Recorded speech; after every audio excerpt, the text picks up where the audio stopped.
Tomorrow is chasing new adventures and following them everywhere. Fly Emirates. Hello, tomorrow. Railway ஊழியர்களின் வேலைநிறுத்தம் முடிவுக்கு கொண்டுவரப்பட்டதை அடுத்து இன்று காலை முதல் ரயில் சேவைகள் வழமைக்கு திரும்பியுள்ளன. ரயில் சேவைகள் இன்று அதிகாலை முதல் வழமை போல் ஆரம்பிக்கப்பட்டுள்ளதாக ரயில்வே போக்குவரத்து முகாமையாளர் LAR ரத்நாயக்க தெரிவித்தார்.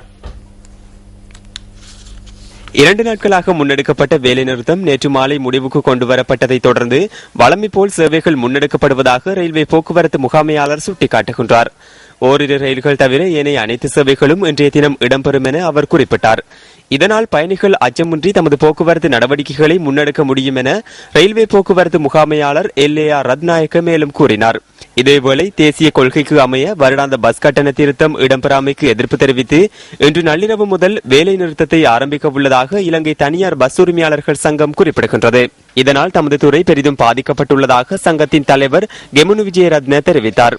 கடந்த காலங்களில் அதிகாரிகளுடன் இடம்பெற்ற பேச்சுவார்த்தைகளில் இணக்கப்பாடு எட்டப்படவில்லை எனவும் அவர் குறிப்பிடுகின்றார்.